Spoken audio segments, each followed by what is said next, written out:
민수기 11장 1절에서 9절 말씀 제가 읽도록 하겠습니다.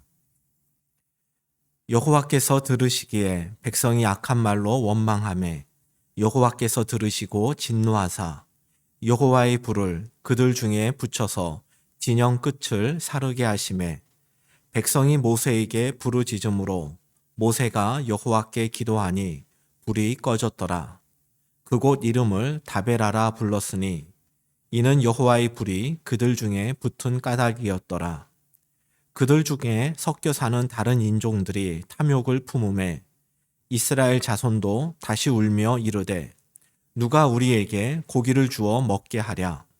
우리가 애굽에 있을 때에는 값없이 생선과 오이와 참외와 부추와 파와 마늘들을 먹은 것이 생각나거늘 이제는 우리의 기력이 다하여 이 만나 외에는 보이는 것이 아무것도 없도다 하니 만나는 가시와 같고 모양은 진주와 같은 것이라.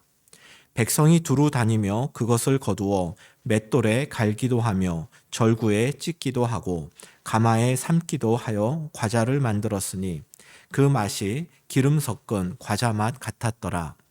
밤에 이슬이 진영에 내릴 때에 만나도 함께 내렸더라. 아멘.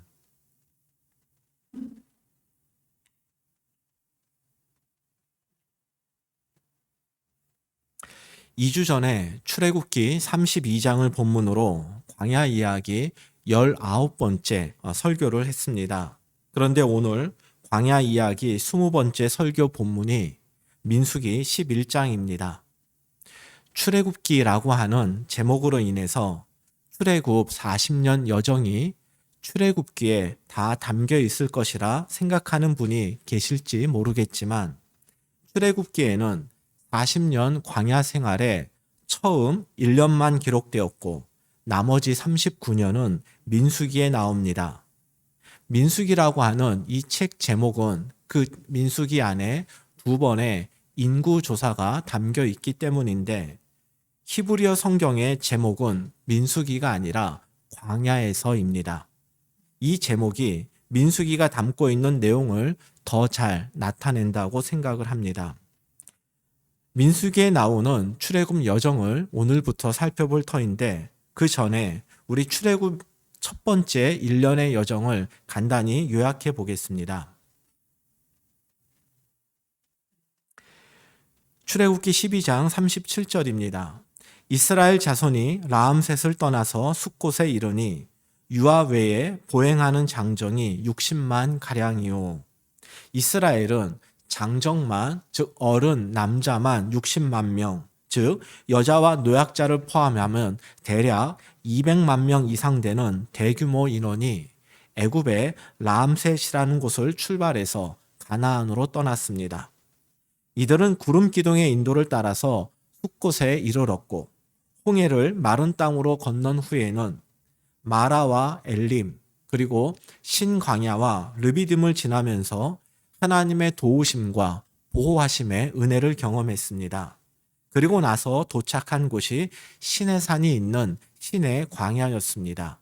출애굽기 19장 1절입니다. 이스라엘 자손이 애굽 땅을 떠난 지 3개월이 되던 날 그들이 시내 광야에 이르니라. 성경은 이스라엘이 시내 광야에 이른 때를 애굽 땅을 떠난 지 3개월이 되던 날이라 이렇게 표현합니다.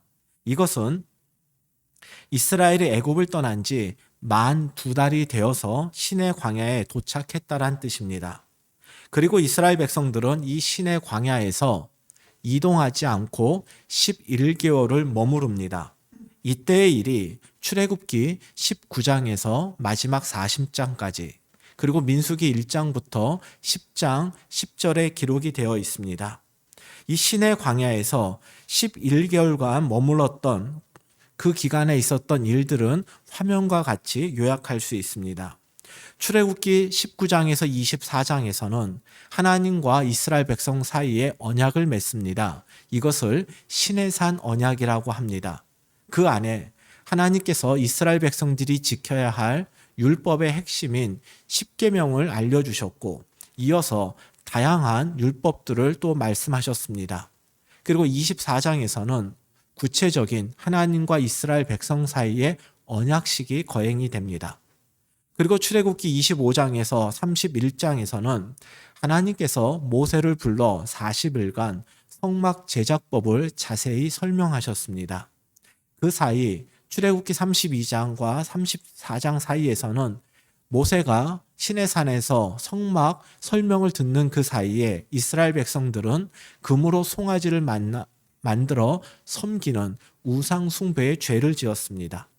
그리고 35장부터 40장 사이에서는 하나님께서 모세에게 알려주신 그 성막 제조법에 따라서 이스라엘 백성들이 성막을 만드는 이야기가 나옵니다.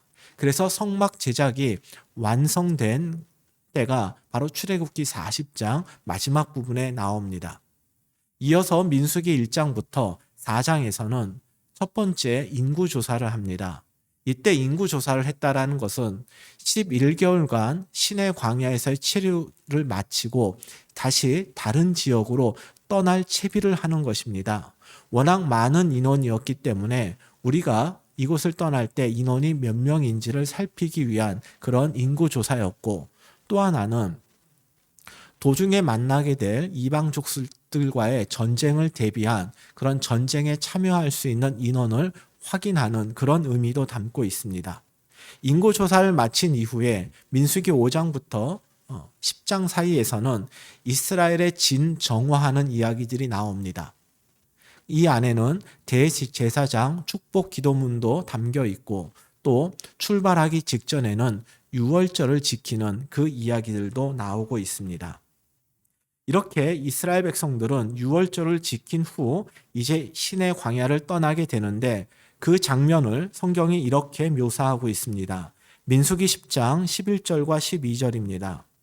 둘째 해 둘째 달 스무 날에 구름이 증거의 성막에서 떠오르매 이스라엘 자손이 시내 광야에서 출발하여 자기 길을 가더니 바란 광야에 구름이 머무니라. 시내 광야에서 11개월을 머물렀다가 둘째 해 둘째 달 스무 날에 시내 광야를 떠나 바란 광야에 도착을 합니다. 이스라엘은 시내산에서 하나님과 시내산 언약을 맺었습니다. 언약의 내용은 이스라엘은 하나님만을 섬기고 의지할 것이고, 하나님은 그러한 이스라엘 백성들을 영원히 지키시겠다는 약속입니다. 이러한 언약을 맺은 후에 하나님은 이스라엘이 지켜야 할 십계명을 비롯한 율법을 주셨고, 또 하나님께서 그 이스라엘 백성들과 함께 하시겠다는 하나님 임재의 상징이자 약속인 성막을 만들게 하셨습니다. 그리고 그 성막이 완공된 후 이스라엘 백성들은 성막을 중심에 두고 드디어 시내 광야를 떠나게 됩니다. 이제 이스라엘 백성들은 정결 예식을 하고, 그리고 유월절을 지킴으로써 시내 광야를 떠날 준비를 다 마친 것입니다. 그리고 가나안을 향한 본격적 행진을 시작합니다. 민수기 10장 33절입니다. 그들이 여호와의 산에서 떠나 3일길을 갈 때에 여호와의 언약궤가 그 3일길 앞에 앞서가며 그들의 쉴 곳을 찾았고, 시내산을 떠난 후 도착한 첫 기착지는 바란 광야였는데, 시내산에서 바란 광야까지는 3일길 거리였습니다. 이후의 여정은 다음과 같습니다. 이스라엘 백성들은 시내 광야를 떠나 바란 광야에 도착했고, 이후에 다베라, 깃도롯 핫다아와 하세롯, 그리고 다시 바란 광야, 이런 순으로 이스라엘 백성들의 여정이 민수기에 나오고 있습니다. 그런데 시내 광야에서 바란 광야, 그리고 다베라, 깃도롯 핫다와 하세롯, 그리고 다시 바란 광야, 마치 이스라엘 백성들이 바란 광야를 떠나서 몇 군데를 헤맨 다음에 다시 바란 광야에 도착한 것 같습니다. 하지만 이것은 이스라엘 백성들이 헤맸다란 의미가 아닙니다. 다베라와 기브롯 핫다와 그리고 하세롯, 이 지명들은 모두 바란 광야 안에 속한 지명입니다. 즉 바란 광야가 더 큰 지역명이고, 나머지 지역명들은 다 그 안에 속한 작은 단위의 지역명인 것입니다. 바란 광야 안에서 또다시 그 지역을 세분했다라고 하는 것은 이 각 지역마다에서 중요한 사건들이 있었다라는 것을 의미합니다.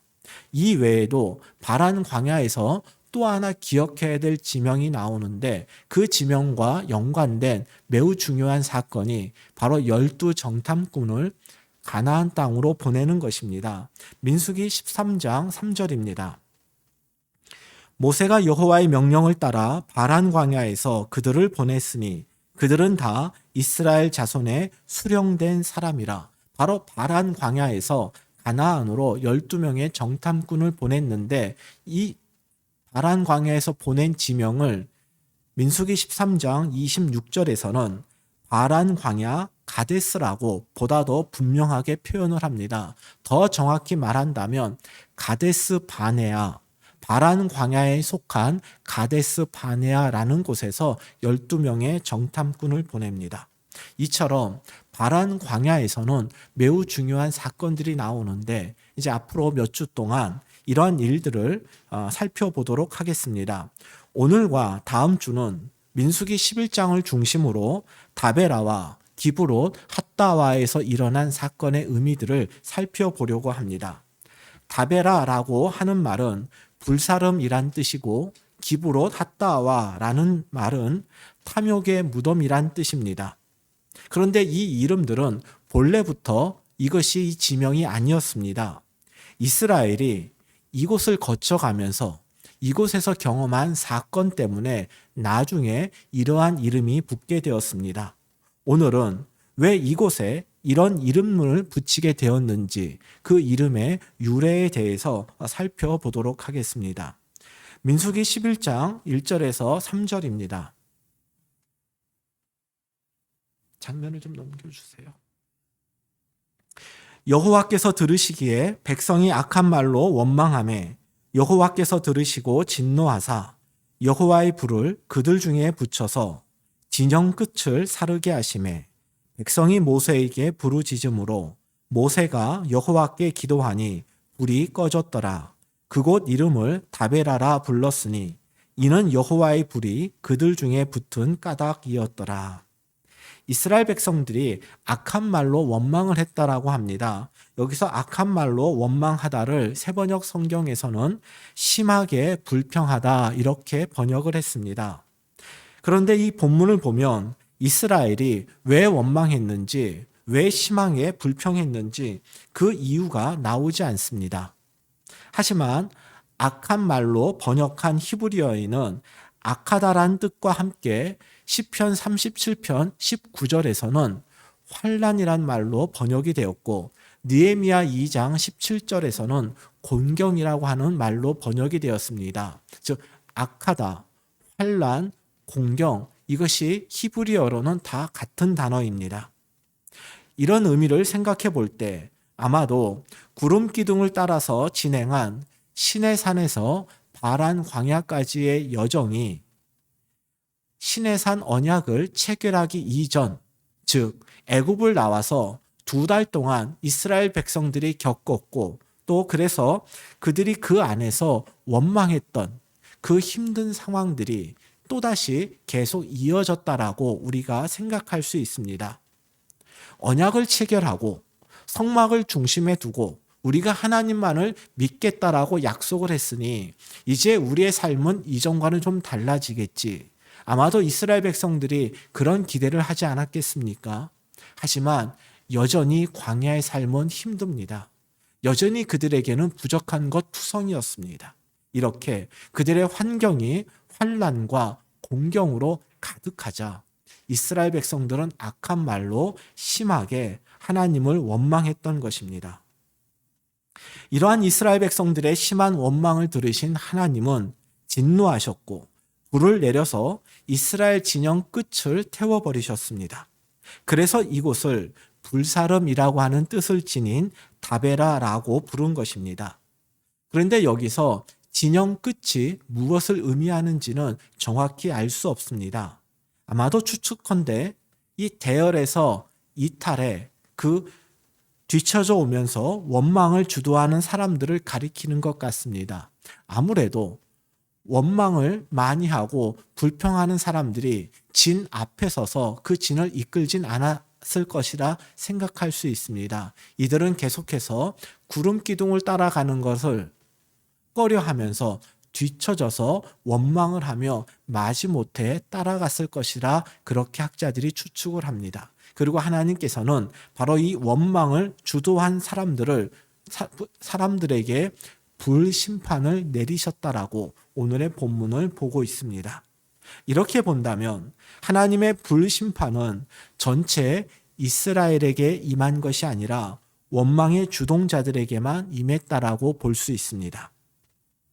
여기서 우리는 지금까지, 즉 시내 광야에 도착하기 전에 처음 2달 동안 이스라엘이 원망을 했을 때 그때 하나님의 반응과 시내 광야를 떠난 후 이스라엘의 원망에 대한 하나님의 반응이 서로 다르다라고 하는 것을 알 수 있습니다. 시내산 언약 이전에 이스라엘 백성들이 결핍의 문제로 원망을 했을 때 하나님께서는 그냥 그들의 요구를 다 들어주셨습니다. 그 요구를 들어주심으로써 하나님의 능력을, 또 하나님을 우리가 신뢰하고 의지할 대상임을 알려주신 것입니다. 그런데 시내산 언약 이후에는 이스라엘 백성들이 하나님을 신뢰하지 못하고 원망과 불평을 쏟아낼 때, 다시 말해서 이스라엘 백성들이 이 시내산 언약을 어겼을 때에는 하나님은 언약을 어긴 그 책임을 이스라엘에게 물으십니다. 이것은 앞으로 39년 광야 생활에서 동일하게 나타나게 됩니다. 다베라에서 일어난 이 일에 대해서 성경은 매우 간결하게 묘사하고 있습니다. 이스라엘은 악한 말로 원망했다. 원망의 이유, 원망의 내용은 나오지 않고 그냥 악한 말로 원망했다. 이걸로 끝입니다.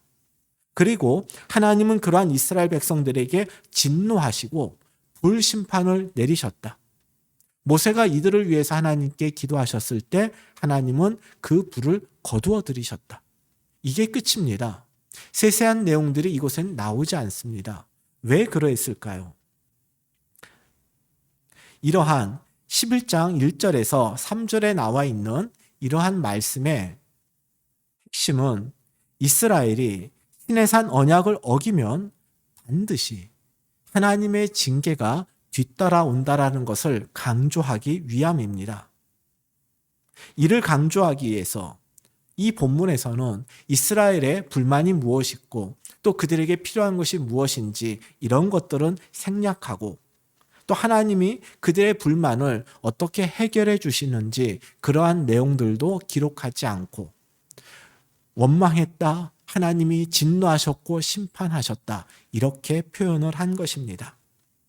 이것이 다베라가 왜 그러한 이름으로 불리게 되었는지에 관한 내용입니다.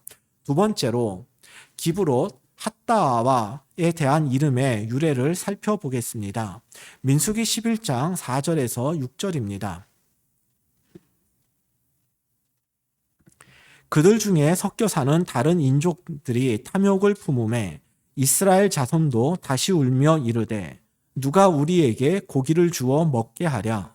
우리가 애굽에 있을 때에는 값없이 생선과 오이와 참외와 부추와 파와 마늘들을 먹은 것이 생각나거늘 이제는 우리의 기력이 다하여 이 만나 외에는 보이는 것이 아무것도 없도다. 출애굽한 이스라엘 백성들 중에 다른 인종들이 있었고 그들이 탐욕을 품었다라고 성경에 나와 있습니다. 이어지는 말씀들을 볼 때 이들의 탐욕은 바로 먹을 것, 음식에 대한 탐욕으로 볼 수 있습니다. 출애굽기 12장 38절을 보면 이스라엘이 애굽을 나올 때 수많은 잡족이 이스라엘과 함께 했습니다.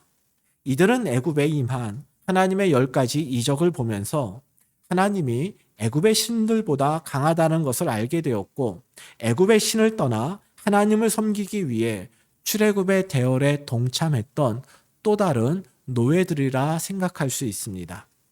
이스라엘과 함께한 이 외국인들이 음식에 대한 탐욕을 품게 되자 이것은 즉시 이스라엘 백성들의 불평으로 이어졌는데 이들의 불평이 4절 하반절에 나옵니다. 4절 하반절 이하에 나옵니다. 먼저 이스라엘 백성들은 누가 우리에게 고기를 주어 먹게 하랴 이렇게 불평을 하였습니다. 그런데 이스라엘 백성들에게 있어서 고기는 불평의 대상이 아닙니다. 이들은 이미 신광야에서 하나님께서 공급해 주시는 메추라기를 먹었습니다. 그렇기 때문에 고기가 또 먹어야 될 그런 상황이라면 하나님 때문에 고기를 못 먹게 되었다라는 그런 뉘앙스로 불평을 할 것이 아니라 겸손하게 하나님에게 고기를 구하면 될 문제였습니다. 하지만 이들은 이전에 하나님께서 공급해 주셨던 그 은혜를 기억하지 못하고 하나님께 불평을 쏟아낸 것입니다. 이들의 불평이 올바르지 않은 이유가 또 하나 있는데 그것은 이들에게 이미 고기가 많았다란 점입니다. 앞서 본 출애굽기 12장 38절에 보면 수많은 잡족만 이스라엘 백성들과 함께 나온 것이 아니라 이스라엘 백성들은 양과 소와 심이 많은 가축들을 데리고 애굽을 나왔던 것입니다. 이 가축 중에는 제사용 제물로 사용할 그런 가축들도 있었지만 모든 가축이 제물용 가축은 아니었습니다. 정말 고기가 먹고 싶다면 자신들의 가축 가운데 제물로 사용할 수 없는 것들을 그들이 잡아 먹으면 될 문제였습니다. 그런데 자기 소유의 가축은 손대지 않습니다. 왜 그렇습니까? 바로 소유, 먹을 것에 대한 탐욕 때문입니다. 자신의 가축은 먹고 싶지는 않고 그러나 고기는 먹고 싶고 그래서 이들은 하나님에게 불평을 한 것입니다.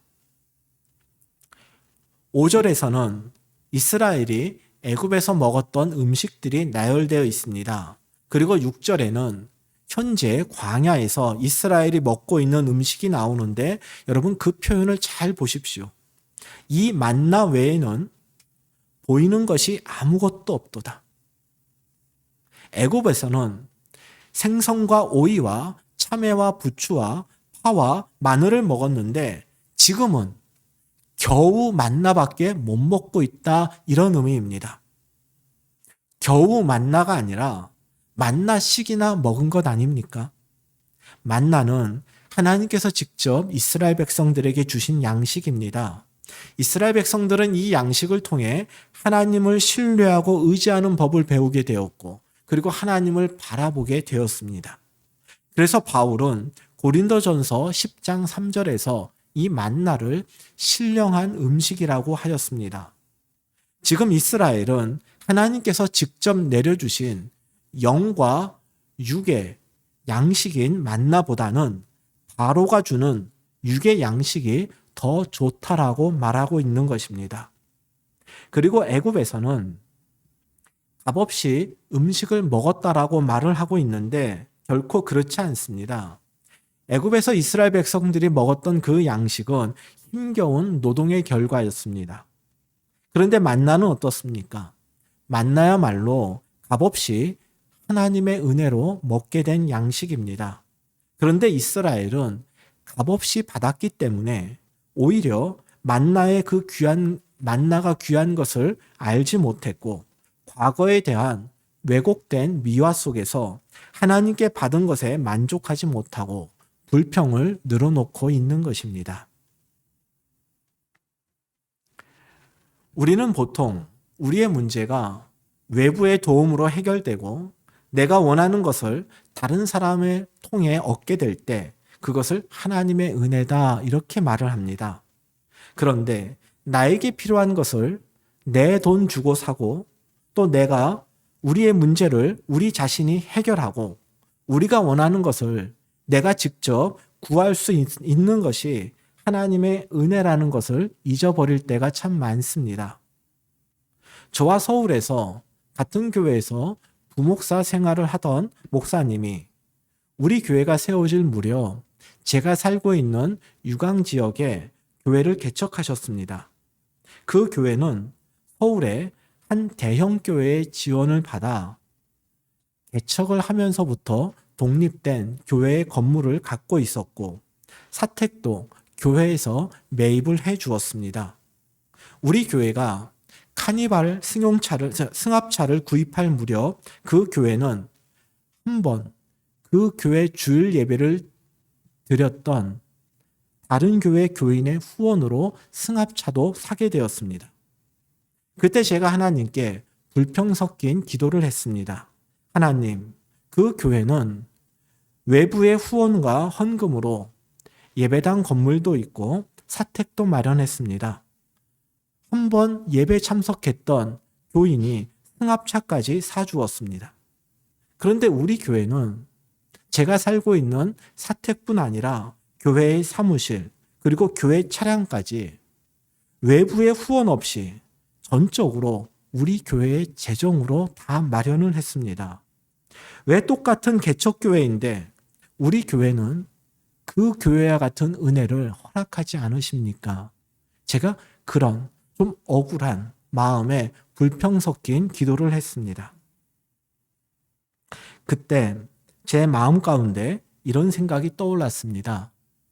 사택과 사무실 그리고 교회 차량을 외부의 도움, 외부의 후원, 외부의 헌금을 받지 않고 오로지 교회 재정으로 다 감당할 수 있는 것이 이것이 더 큰 은혜가 아닌가 하는 생각입니다. 재정 자립을 하지 못한 교회가 예상치 못한 외부의 후원으로 그 교회를 유지하는 것은 분명 하나님의 은혜입니다.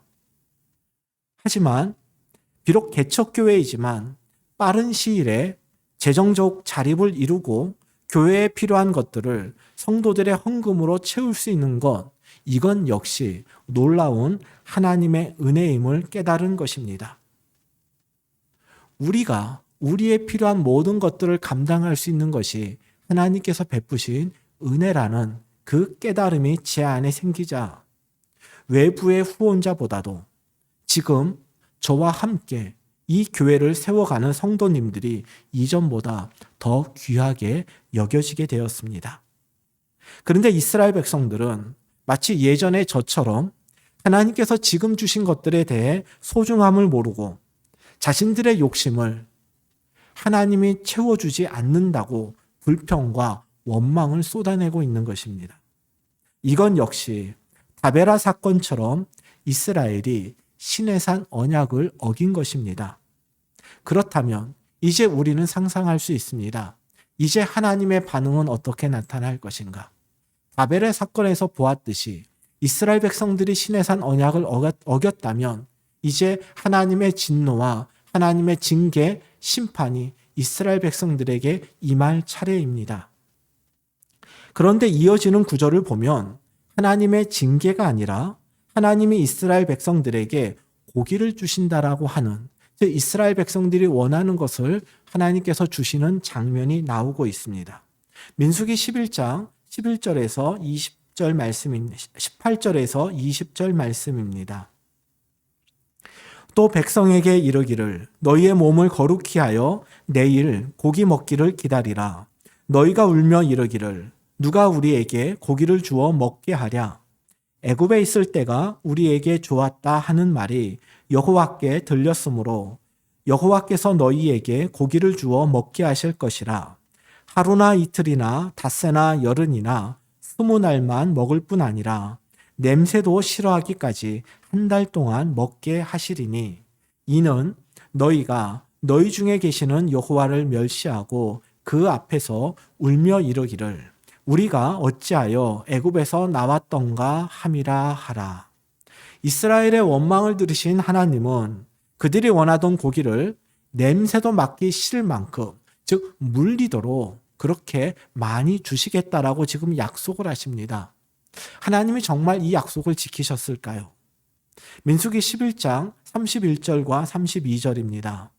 바람이 여호와에게서 나와 바다에서부터 메추라기를 몰아 진영 곁 이쪽 저쪽 곧 진영 사방으로 각기 하루길 되는 지면 위 2규빗쯤에 내리게 한지라. 백성이 일어나 그날 종일 종야와 그 이튿날 종일토록 메추라기를 모으니 적게 모은 자도 10호멜이라. 그들이 자기들을 위하여 진영 사면에 펴두었더라. 성경에서 하룻길은 대략 32km를 가리킵니다. 그리고 2규빗이란 90cm를 말합니다. 사방으로 하룻길, 즉 길이와 폭이 각각 32km의 넓이에 약 90cm 높이로 메추라기가 가득 쌓였습니다. 그 양이 얼마나 많았겠습니까? 이틀에 걸쳐 거둔 양이 적게 거둔 사람도 10호멜 거두었다라고 성경이 기록하고 있습니다. 호멜이라고 하는 단위는 나귀 한 마리가 짊어지고 운반할 수 있는 짐의 양을 뜻합니다. 부피로 따진다면 한 호멜은 220리터라고 합니다. 그러면 10호멜은 2200리터에 해당을 합니다. 지금은 직수 정수기가 대부분이지만 예전에는 큰 물통을 정수기에 꼽아 사용했습니다. 그 정수통이 18.9리터입니다. 그렇다면 10호멜 2200리터는 큰 정수통 110개 이상 되는 그런 매우 많은 양입니다. 우리가 이전에 만나 거두는 규정을 살펴보았습니다. 만나는 하루에 한 오멜, 호멜이 아니라 한 오멜 거둘 수 있었습니다. 오멜은 호멜의 100분의 1입니다. 즉 만나는 이렇게 적은 양, 딱 정해진 양만 거두어야 했는데 메추라기는 만나처럼 거두는 규정이 없었고 또 매일 거둘 수 있는 양식도 아니었습니다.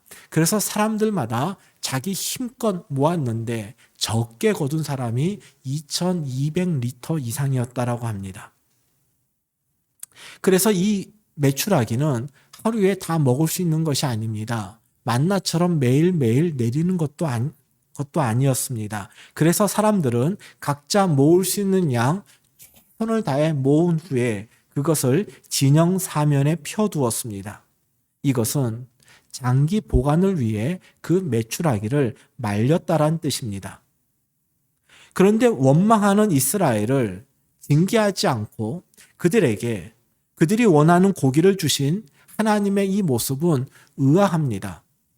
그런데 더 이상하고 더 이해되지 않는 일이 이어서 벌어집니다. 민수기 11장 33절에서 34절입니다. 고기가 아직 이 사이에 있어 씹히기 전에 여호와께서 백성에게 대하여 진노하사 심히 큰 재앙으로 치셨으므로 그곳 이름을 기브롯 핫다와라 불렀으니 욕심을 낸 백성을 거기 장사함이었더라. 하나님이 주신 메추라기를 먹는데 이를 본 하나님은 화가 나서 힘이 큰 재앙으로 그들을 치셨다고 합니다. 얼마나 많은 사람이 죽었는지는 모르지만 그곳 이름을 기브롯 핫다와 즉 탐욕의 무덤이라고 불렀음을 볼 때 많은 사람이 죽었을 것입니다. 이스라엘이 고기 먹는 것에 화가 나서 그들을 죽일 정도라면 애초에 메추라기를 주시지 말아야지 왜 그들이 원하는 것을 주신 후에 하나님이 주신 것을 먹는다고 그것에 하나님이 화를 내고 그들을 징계하신 그 이유는 무엇일까요?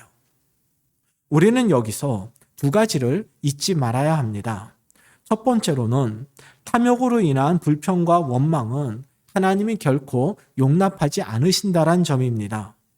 먹을 것에 대한 탐욕으로 하나님을 원망하는 이 이스라엘 백성들을 볼 때 참 그들이 답답하고 한심하다고 생각하십니까? 그러나 이것은 우리의 모습입니다. 구원받았으면 뭐하냐? 예수 믿기 전보다 형편이 더 어려워졌는데 수입도 줄고 예수 안 믿는 사람들은 세상에서 훨씬 더 잘 나가는데 예수 믿지 않았을 때가 훨씬 더 잘 살았던 것 같다. 만약 이런 생각을 해봤다면 우리가 바로 기브롯 핫다와의 이스라엘 백성들의 그 모습입니다. 먹고 사는 것 중요한 문제입니다. 무엇을 먹느냐, 어떤 환경에서 살아가느냐, 이것도 우리가 무시할 수 없는 문제입니다. 그러나 아무리 중요해도 이러한 것들이 구원이나 영생이나 하나님의 자녀됨이나 하나님의 보호와 인도하심과 같은 영적인 가치들보다 우선시 되어서는 안 됩니다. 영적 가치를 폄하하면서까지 세속적 가치를 추구하는 것은 결국 하나님을 무시하고 예수님의 십자가의 그 구원을 무가치한 것으로 여기는 것입니다. 그래서 하나님은 탐욕이 채워지지 않아서 하나님을 원망하는 것을 용납하지 않는 것입니다. 우리가 이 사실을 알아도 그래도 여전히 우리의 의구심은 남습니다. 그런데 왜 고기를 주고 나서 왜 그들을 심판하셨을까? 여기서 우리가 두 번째로 생각해야 될 점이 나옵니다. 바로 하나님의 은혜와 응답이 다 내가 원하는 대로 오는 것은 아니다라는 점입니다. 즉 이스라엘 백성들이 자신들이 원하는 고기를 하나님께로부터 받았다고 해서 하나님께서 우리의 간구에 응답하셨구나, 이렇게만 볼 수 있는 것은 아니란 점입니다. 신광야에서 주신 메추라기는 분명 이스라엘의 간구에 대한 하나님의 응답이자 이스라엘 백성들을 위한 하나님의 은혜였습니다. 그런데 기브롯 핫다와에서의 이 메추라기는 하나님의 은혜였을까요? 이스라엘의 간구에 대한 과연 하나님의 응답이었을까요? 우리가 이렇게 생각하기 때문에 33절과 34절 이 말씀이 이해가 되지 않는 것입니다. 33절과 민수기 11장 18절에서 20절 말씀 중에 제가 강조 표시한 부분만 좀 보도록 하겠습니다. 여호와께서 너희에게 고기를 주어 먹게 하실 것이라. 이제 그 이유가 나옵니다. 이는 너희가 너희 중에 계시는 여호와를 멸시하고 그 앞에서 울며 이르기를 우리가 어찌하여 애굽에서 나왔던가 합니다.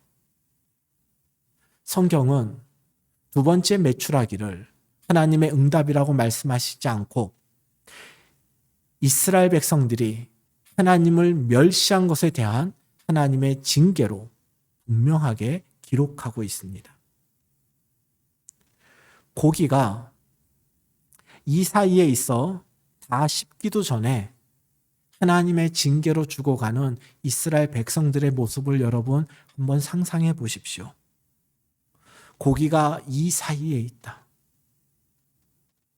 그들이 허겁지겁 그 메추라기를 입안에 밀어넣는 그 모습, 얼마나 탐욕스러워 보입니까? 그러나 그 입안에 든 고기를 다 씹어 삼키기 전에 하나님의 징계로 죽어가고 있습니다. 탐욕의 모습과 하나님의 준엄한 심판이 바로 그 모습 안에 온전히 다 담겨 있는 것입니다. 탐욕으로 하나님을 멸시한 자의 그 최후가 얼마나 극적으로 대비되고 또 얼마나 비참하게 지금 묘사되고 있습니까?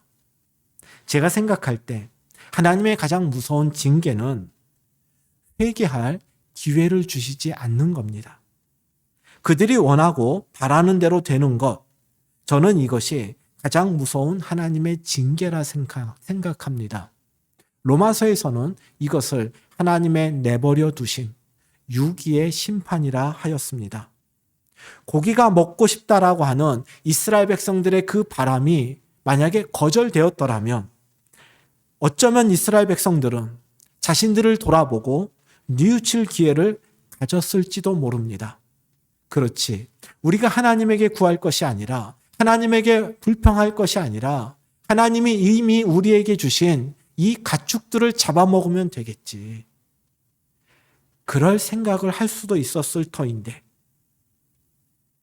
이스라엘 백성들이 원했던 그 탐욕의 대상인 고기가 하나님으로부터 주어지자 이스라엘 백성들은 그것을 하나님의 응답이라고 생각했고 그 결과 하나님을 멸시하던 그들의 잘못을 뉘우치지 못하고 그들은 결국 탐욕의 무덤에 묻히게 된 것입니다. 우리의 지난 기도를 돌아볼 때 응답받은 기도보다 거절당한 기도가 더 많았을 것입니다. 우리가 원하는 대로 다 들어주시지 않은 하나님께 우리 감사하십시다.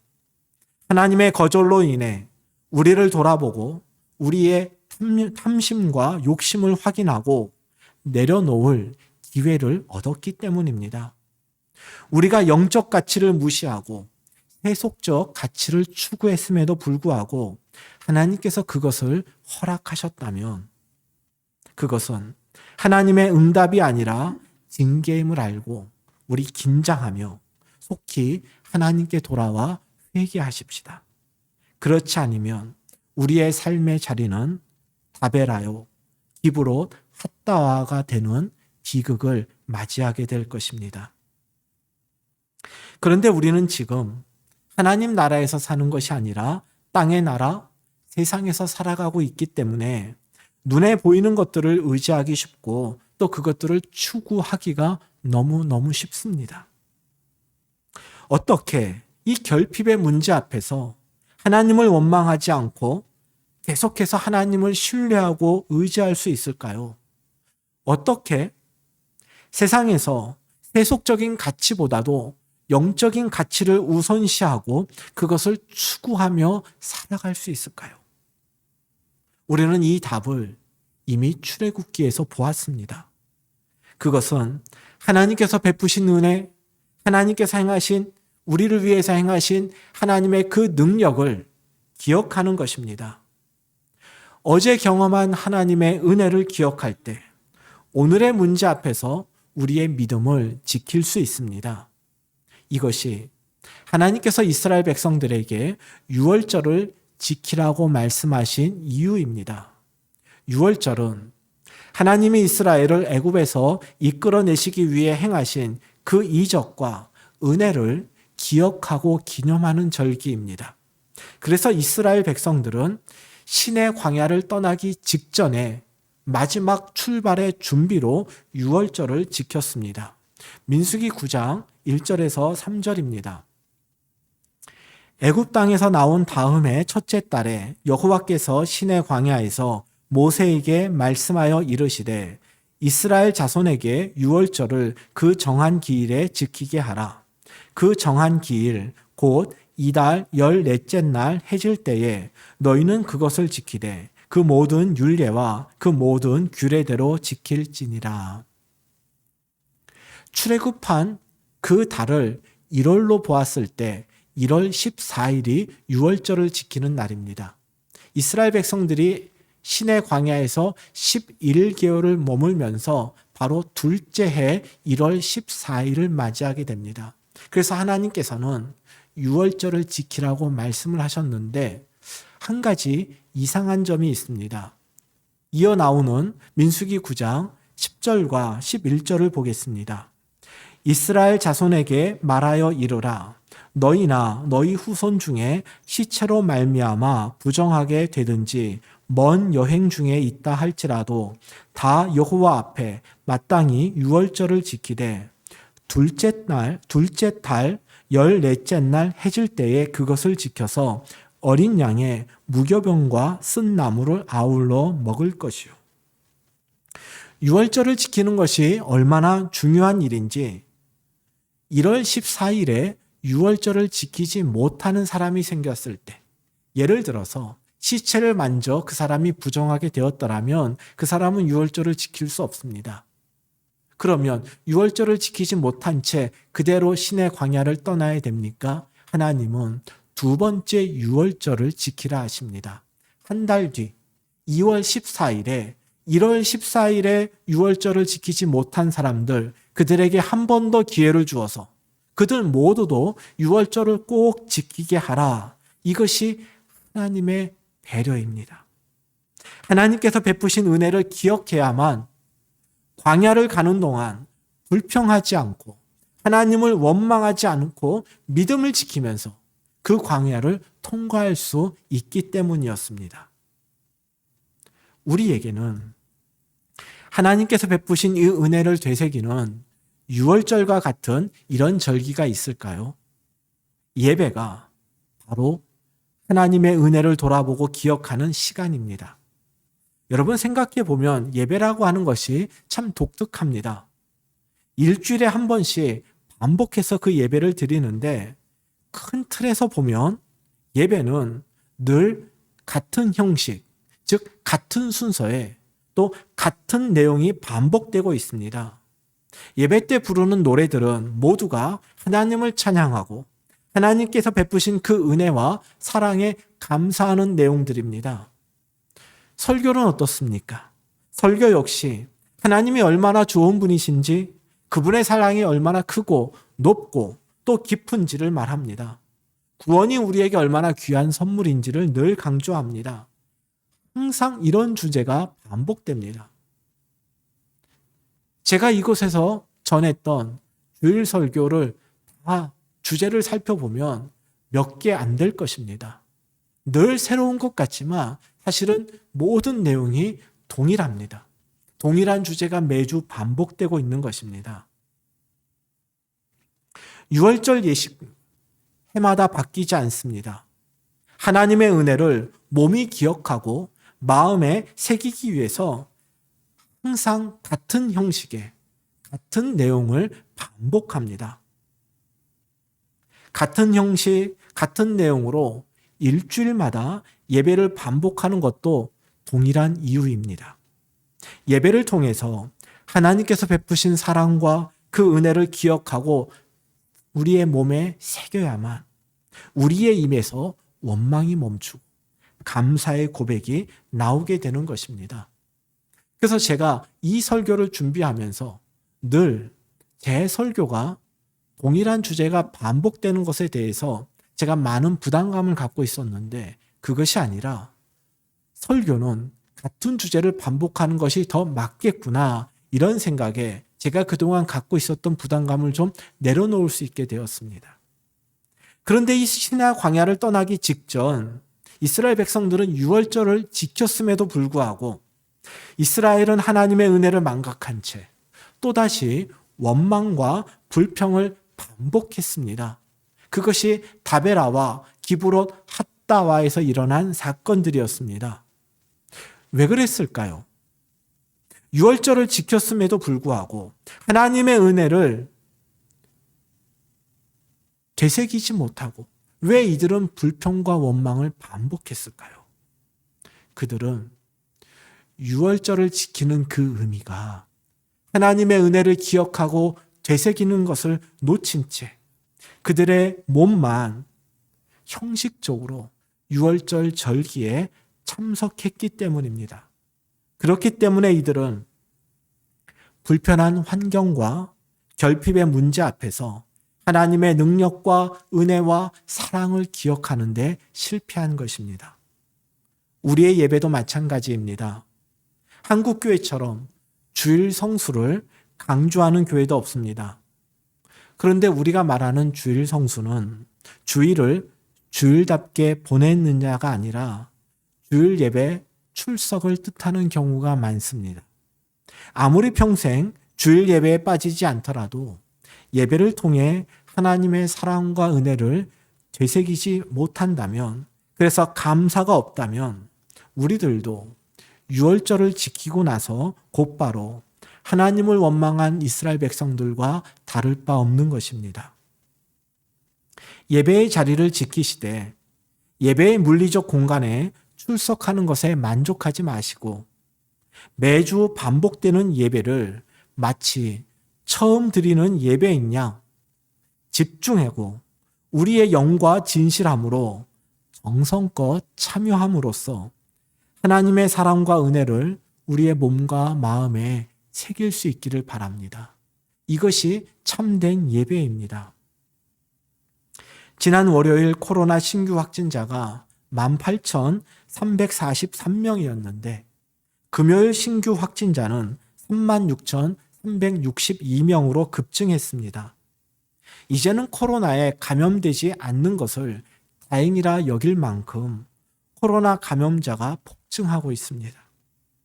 이에 따라 감염 예방에 더욱 힘쓰고 방역 수칙을 더욱 철저히 지켜야 할 때입니다. 그러나 그러함에도 불구하고 우리가 포기해서는 안 될 것이 있는데 그것은 바로 하나님의 은혜와 사랑을 우리의 몸과 우리의 마음에 되새기는 예배입니다. 제가 지금 대면 예배를 고집하자라는 것이 아닙니다.